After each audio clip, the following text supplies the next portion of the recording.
चुनावों के बाद बौखला गई बीजेपी, लखनऊ में की बड़ी बैठक। बीजेपी में होता है कार्यकर्ताओं का उत्पीड़न। नमस्कार, मैं हूं आपके साथ अग्रिमा जादौन और आप देख रहे हैं टाइम्स एक्सप्रेस। कल जो 7 राज्यों के नतीजे सामने आए हैं, उसके बाद भाजपा पूरी तरह बौखला गई है। जी हां, और तुरंत ही एक बड़ी बैठक बुलवा ली है। जी हां, कल ही जो है 7 राज्यों में हुए उपचुनावों के नतीजे आए थे, जिसमें भाजपा बुरी तरह से फेल हो गई थी और अपनी जीती जिताई सीट भी हार बैठी थी।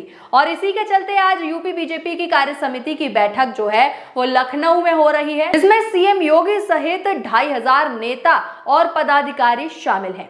लेकिन इधर एक और लखनऊ में बैठक चल रही है, तो उधर दूसरी ओर प्रयागराज और बस्ती के नेताओं ने कुछ ऐसा कह डाला है जिससे सियासत गरमाने लग गई है। जी हां, उन्होंने कहा कि पार्टी में कार्यकर्ताओं का उत्पीड़न होता है। जी, कार्यकर्ता बहुत निराश हैं और अगर ऐसे ही चलता रहा तो पार्टी जल्दी ही पूरे देश से आउट हो जाएगी।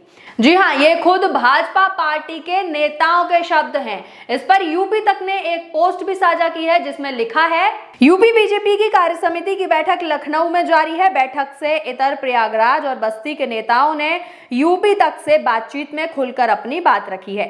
इस दौरान नेताओं ने बिना लाग लपेट के कहा है कि कैसे कार्यकर्ताओं का उत्पीड़न होता है, कैसे कार्यकर्ता निराश हैं। अगर ऐसे ही चलता रहा तो पार्टी का जय श्री राम होना तय है।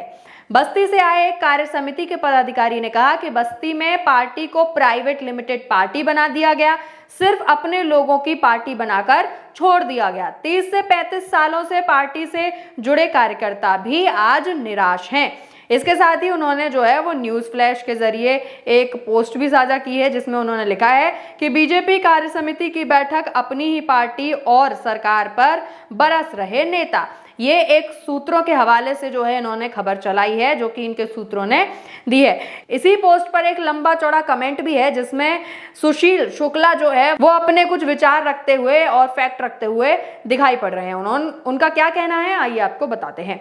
उन्होंने अपने कमेंट में लिखा है कि आने वाले विधानसभा चुनाव में भाजपा सरकार का उत्तर प्रदेश से विदाई तय है। बस्ती से प्रत्याशी ना बदलने के कारण भाजपा बस्ती से हारी है। कुछ प्रत्याशी केवल मोदी जी के नाम पर प्रत्याशी बने घूम रहे हैं, अपना व्यक्तिगत छवि कुछ नहीं है। इसीलिए लोकसभा चुनाव में मुंह की खानी पड़ी है। प्रशासनिक अधिकारी भ्रष्टाचार में लिप्त हैं। बेरोजगारी और महंगाई, ये तीनों ही उत्तर प्रदेश में बढ़ा है। थानों पर आम जनमानस को पुलिसिया प्रताड़ना, घूसखोरी और तहसील स्तर पर बड़े व्यापक पैमाने पर भ्रष्टाचार बढ़ गया है। अभी आगे भाजपा पूर्ण रूप से यूपी से जाने वाली है।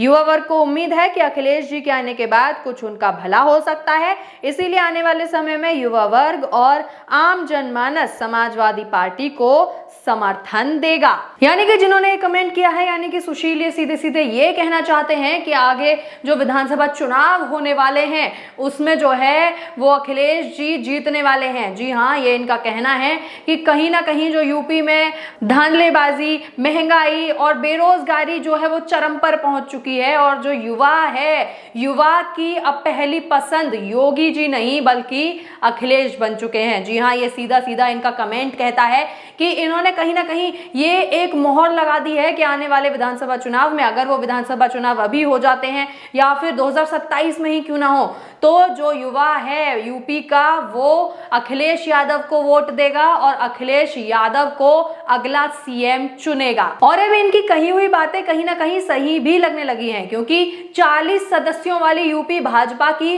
टास्क फोर्स ने लोकसभा चुनाव 2024 में उत्तर प्रदेश में बीजेपी को मिली हार की वजहों के बारे में जो है वो बताया है, जिसमें पार्टी की अंदरूनी लड़ाई से लेकर जातीय समीकरण और सरकारी कर्मचारियों के असहयोग को मुख्य वजह बताया है। और खबरें तो ऐसी भी आने लगी हैं कि बीजेपी टास्क फोर्स ने यूपी में बीजेपी की हार की पूरी रिपोर्ट ही नहीं दी थी भाई। जी हां, और ना ही पीएम के क्षेत्र का दौरा किया, क्योंकि एक तरफ से देखें तो बीजेपी ने योगी आदित्यनाथ का गढ़ माने जाने वाले गोरखपुर के आसपास की सभी सीटों पर जीत दर्ज की है, लेकिन वहीं प्रधानमंत्री नरेंद्र मोदी के लोकसभा क्षेत्र वाराणसी से लगती हुई सीटों पर बीजेपी को हार मिली है। तो कहीं ना कहीं जनता की की नाराजगी पीएम मोदी से ज्यादा चल रही है, या यूं कह लें कि बीजेपी के अंदर ही टूट पड़नी शुरू हो चुकी है। जी हां, यही वजह है कि आज जो है वाराणसी के आसपास वाली सीटों पर जो है वो पीएम मोदी जो है उनकी सीट हारी, और जो सीएम है उनकी सीटों पर ज्यादातर बीजेपी जो है वो अपनी सीट बकायदा लेकर आई है।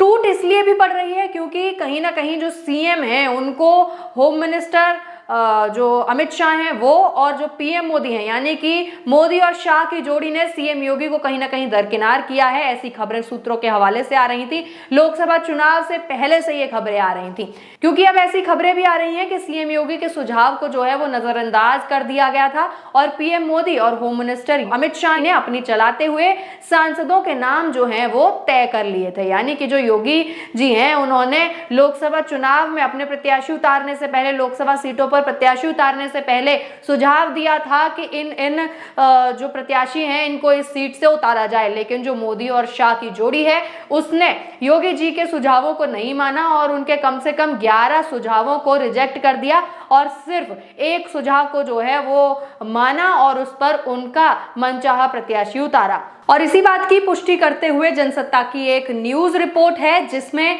क्या लिखा है आइए आपको बताते हैं कि मुख्यमंत्री योगी आदित्यनाथ ने सुझाव दिया था कि 35 मौजूदा सांसदों को बदल लिया जाना चाहिए, लेकिन उनके सुझाव को नजरअंदाज कर दिया गया और पिछली बार जीते बीजेपी के 27 सांसद इस बार चुनाव हार गए।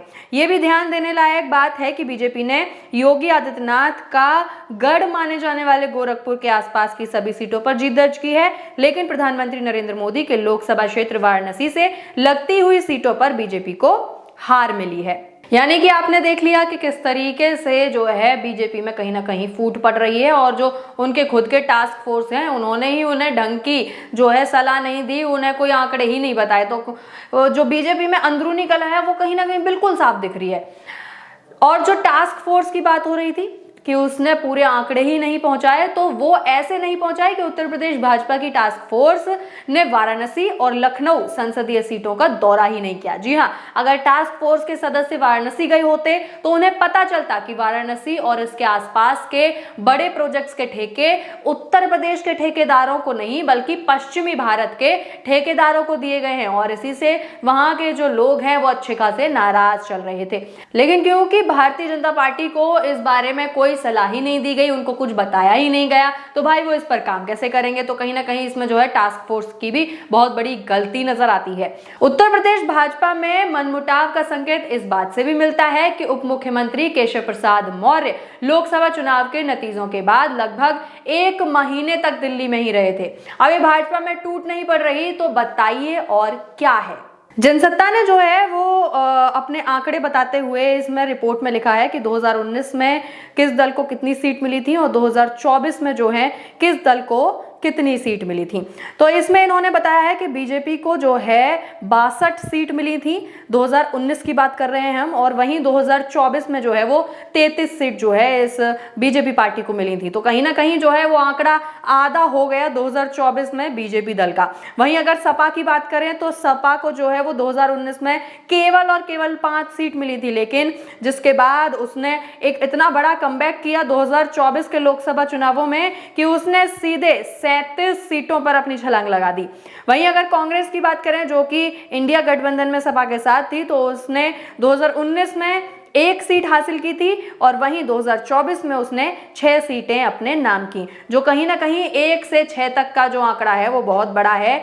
जहां पीएम मोदी और योगी का इतना बोलबाला है, वहीं अगर यूपी में 6 सीट जो है वो कांग्रेस को मिल रही हैं 1 से बढ़कर, तो काफी अच्छा आंकड़ा जो है वो यहाँ कांग्रेस ने पाया है, जैसे कि सपा ने पाया। और सपा तो खैर, सपा की बात करें तो सपा ने तो सीधा सुपड़ा साफ ही कर दिया बीजेपी का यूपी से, एक तरीके से देखा जाए तो लोकसभा चुनावों में, क्योंकि जो है बहुमत जो है वो सपा को मिली है, जहां 33 सीट बीजेपी को और सपा को 37 मिली, कांग्रेस को 6 मिली। और वहीं अगर बीएसपी की बात करें, मायावती की पार्टी की बात करें, जिन्हें दलितों का चेहरा कहा जाता है, तो उन्होंने 2019 में 10 सीटें पाई थी, लेकिन वहीं जो है 2024 में उन्होंने अपना खाता भी नहीं खोला, वो केवल शून्य पर अटक कर रह गई, क्योंकि कहीं ना कहीं वो जो है 2024 के चुनावों में बिल्कुल भी जो है सामने निकल कर नहीं आई, ना उन्होंने जनता से कोई ज्यादा वार्तालाप की, ना कोई रैलियां की, तो ये जग जाहिर है कि उन्हें कोई भी सीट नहीं मिलेगी।